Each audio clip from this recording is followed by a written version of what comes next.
Hello everybody, and welcome back to Wheel Trouble's Let's Play Riven. This is episode 5, and in our last episode we had just made it into Gen's office on what we're assuming to be a book manufacturing plant. We've just begun looking around. Seems to be a furnace or a heater here. And let's see what's on this desk. We have a slab of wood underneath a magnifying glass. Some kind of bindery thing that I have no clue what is. Glues and a press. So this must be his book assembly station.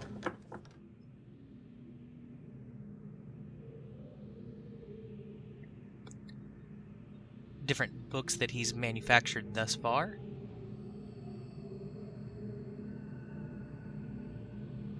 And that seems to be all we can click on there.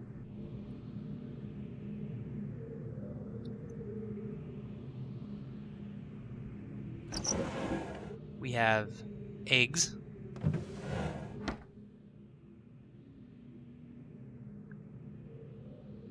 And nothing else is clickable. Odd.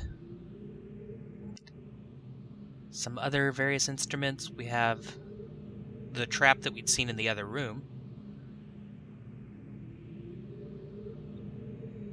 More chemicals.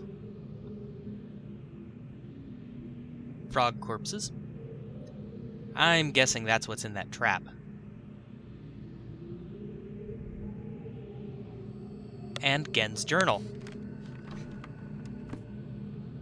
The latest ink formulation has proven a failure. Even when writing in my most promising books, I obtain only the barest glimmer of a connection. It is frustrating to expend so much effort creating a blank book, only to end up destroying it when it doesn't work. There are days when the lab is uncomfortably warm from the flames of these failed attempts. The further I refine each element, the formulations of the inks and papers, the physical dimensions of the book, the more I realize the list of potential combinations is nearly infinite. It is during moments like these that I despair. Without access to Denis, my long-term goals may never be accomplished. Nevertheless, there are avenues of research which remain to be explored. 8258. I am discontinuing regular observations of the stars beneath the fissure. Although I've been able to track the dark cloud-like formations that migrate through the star field and have proven that their paths are cyclical, without proper instrumentation, it is pointless to continue. My general theory concerning the nature of the fissure has remained unaltered since it first appeared. It seems that the fabric of this age has been breached in a way that permits matter to be hospitably exchanged between two discrete but overlapping spaces, much like a link. But the apparent physical contradictions surrounding this juncture defy logical reason. The great column of wind that was formed when the fissure first appeared suggests a vacuum as one might expect in space, yet my early experimentations revealed the presence of a breathable atmosphere. That Atris and Catherine threw themselves into the void is further evidence that it might be safe to travel, but without knowing its true nature, I cannot take the risk myself. It is also difficult to say what would happen if I were to reopen it after so long, but it is likely that the results would be catastrophic, given the changes that have occurred in this age since that time. 83-10. Maintenance on the steam vent caps completed. I am extremely pleased with the continued success of this system. I believe the construction to have been true to the Denis designs of my memory.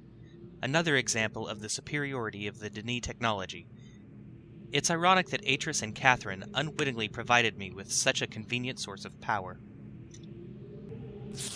As with many of my views over the years, my thoughts regarding the origin of the fissure have changed. I have recently begun to wonder whether it was actually an unexpected byproduct of the changes Catherine and Atris wrote into this age during their escape. Certainly, by casting their linking book into the void, they trapped me here quite effectively. But I do not believe that Atris intended the book to be lost in this manner. Much better to destroy it rather than risk the possibility of its falling into unknown hands.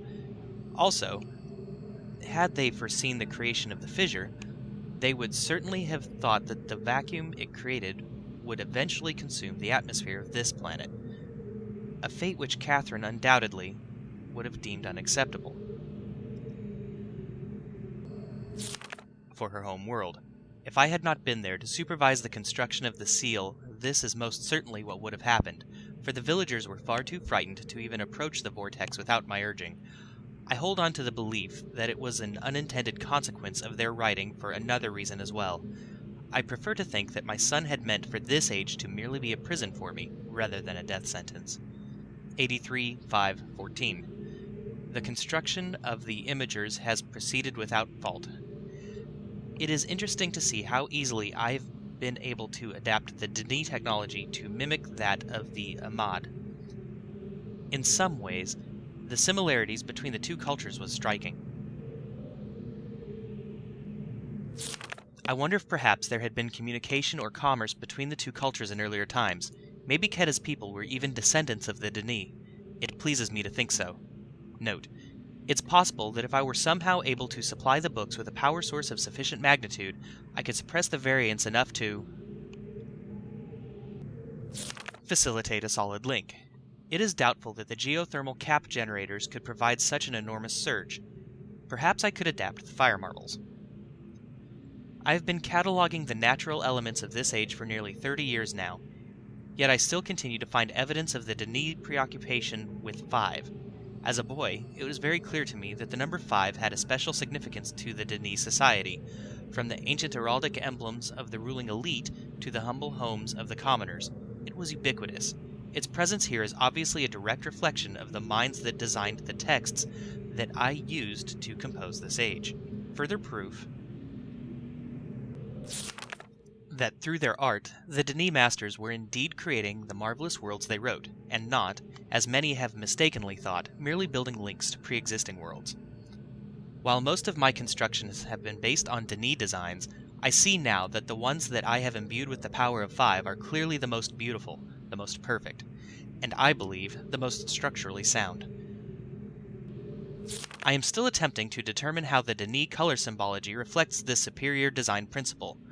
Although superficially it is based on a 6-color system, I am convinced that there has to be a deeper connection to 5. I will continue to investigate. And we can see the color symbols there. 83, 9, 11. I've finally made a breakthrough. I have succeeded in modifying the fire marbles to generate enough power to hold a descriptive linking book in a stable matrix. I have linked to a new world. It is a harsh and desolate age, but it is nonetheless well suited for my purposes, and I have designated it my 233rd age. By studying it closely, I believe I will eventually be able to create a more appropriate age for us to resettle on. For now, I will build an office and set up my living quarters there, in order that I may conduct my experiments in safety and without distraction. I must admit that I am proud of my work. To think that in such primitive conditions, I have accomplished in 29 years what it took the original Denis centuries to achieve. Note: repair outerwear for work on this world. The goggles may need redesigned altogether. 84.4.13. I have begun construction on a series of link sites for each island that will connect Riven with my new office on 233. The Survey Guild has finally completed the site location for each island, according to my exact specifications, and installation of the domes is underway at last. Work on the central power source got off to a bit of a bad start, I'm afraid, but the pace has picked up considerably since then, and I anticipate no further delays. I'm looking forward to finally having a civilized mode of transportation. And here you can see the drawing of the domes, as well as the grid patterns for all of the islands. Take note of that. Again, this puzzle's going to come back to us later. Due to the rebels' continued disturbances, I've decided to install a coded access system into all of the domes, and here we can see the combination 5, 14, 15, 18, 23. 85, 6, 7. I caught one of my assailants looking over this journal today. I'm glad I've chosen to write it in a language they cannot decipher. Note: Discuss security with each guild master. No problems expected from the maintainers, educators, and surveyors. Question the bookmakers and builders more closely. 86-10-24. Today I heard several more reports of spirit sightings by some of the villagers. It seems that under Catherine's leadership, the rebels, or the Black Moiety as the villagers obstinately insist on referring to them, have attained a new level of sophistication in their terror tactics, and have renewed their campaign to intimidate the villagers into joining them, playing upon their shared superstitions. The villagers are certainly susceptible to this form of coercion, especially given of late the rebels' increasing acts of vandalism and theft.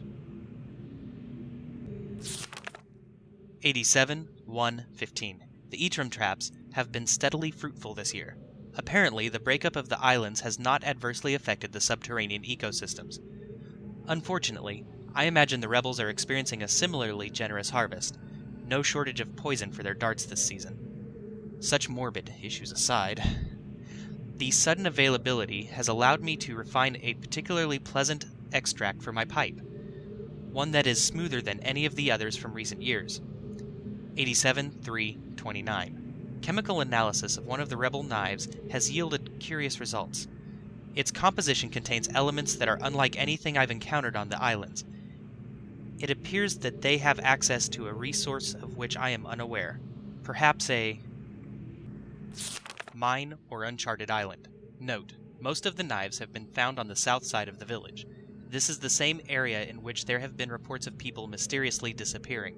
I think a closer inspection of the area is warranted. The fact that they leave these distinct knives as a sign of their presence concerns me. They're growing more bold, and seem to no longer fear discovery of their hideout. 87-6-27. The latest measurements indicate that the recent trend has continued. The movement of the islands has slowed tremendously. My previous estimates predicted a total collapse in approximately 3 months, but with the new figures I am uncertain. I have nearly finished writing the 234th age, and I have every faith that it will indeed be a safe place for us to relocate to. Yet it would be helpful to know what has caused the halt in this age's breakup.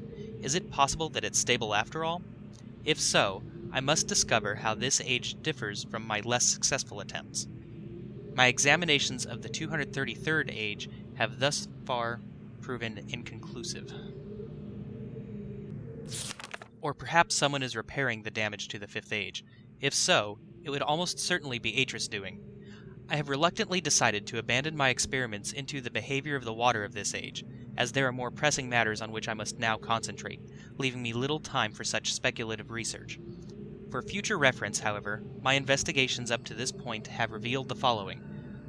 I believe the remarkable properties of the water to be caused by a life form that resides in it, specifically a type of bacteria.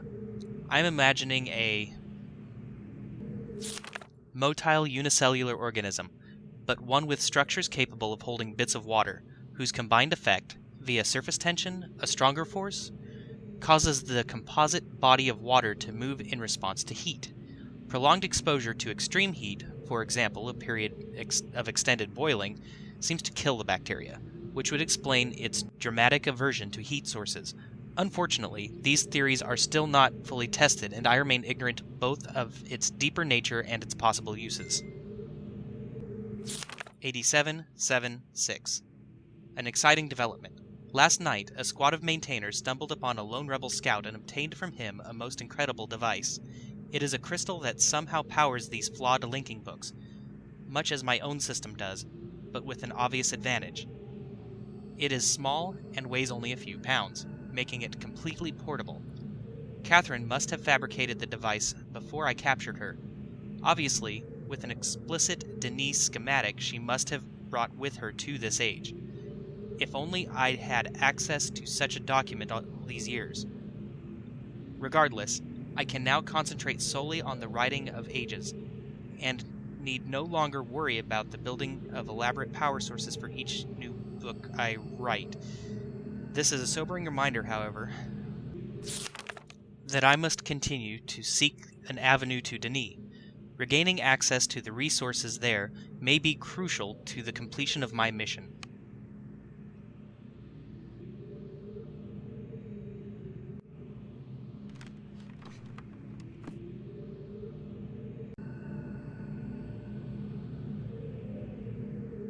Alright, let's go ahead and continue looking around here.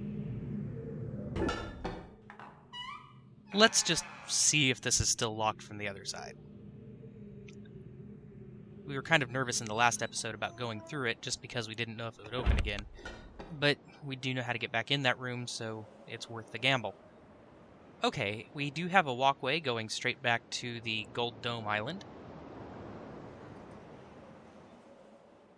which, from what we can infer from the notes, that is the central power plant for the books that go to the 233rd age. Let's go ahead and test out that code we have, that 5, 14, 15, 18, 23, was it? 23,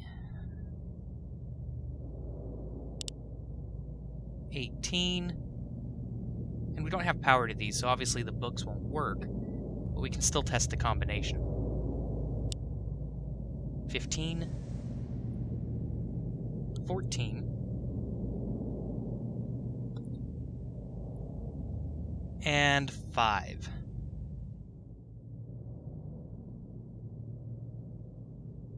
And let's push this button.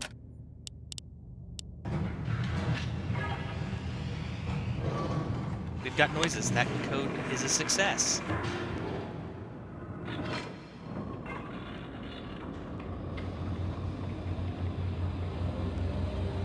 So dramatic.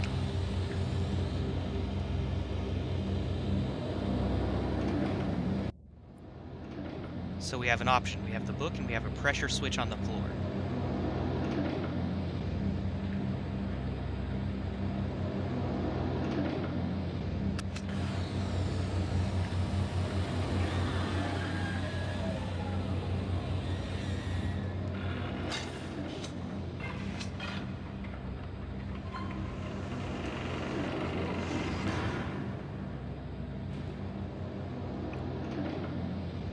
Let's go ahead and continue to explore, since we now can confirm that that code does function the way we wanted it to.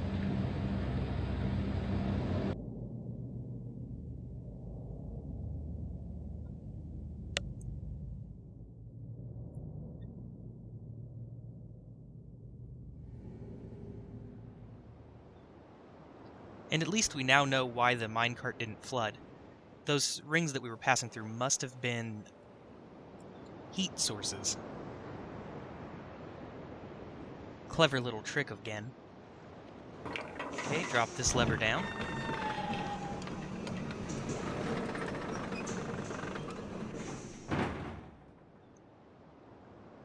Good, we now have 2 entrances into the gold dome here.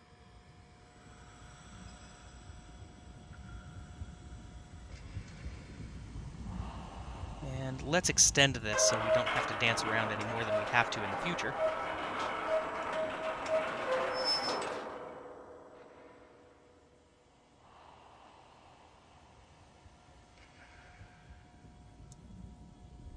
Finally, let's explore this path over here on our right. Spin around. And we do have this button here.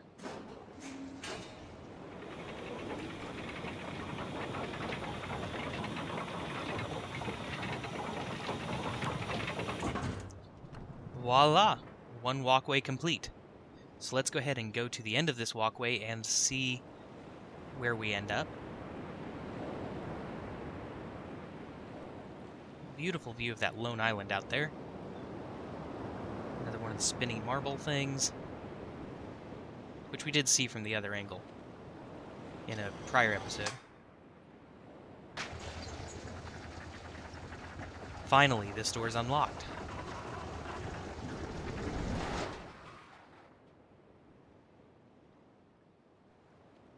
Hooray! No more locked doors on this island.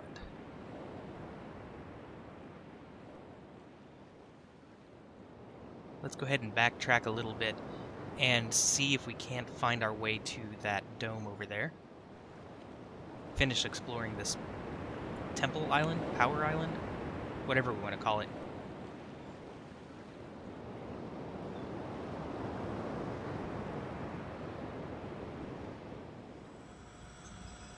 Hang a left here. And straight on till morning.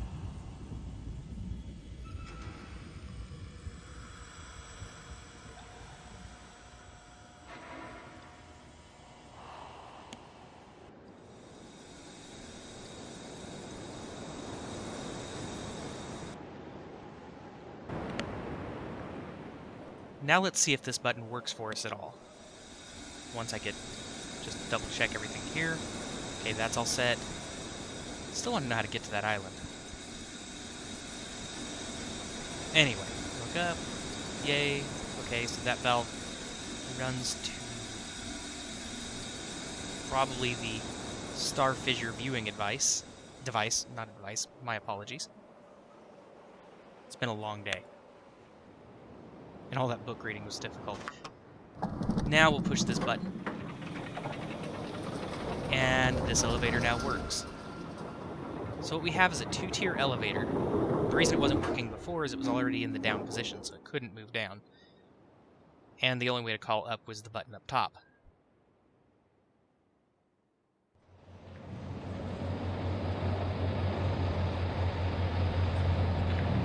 Let's go ahead and see what color symbol this one corresponds to.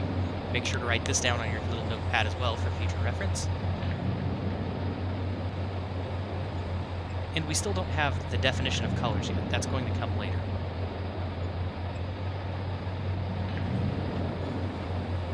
Circle with a dot in the middle.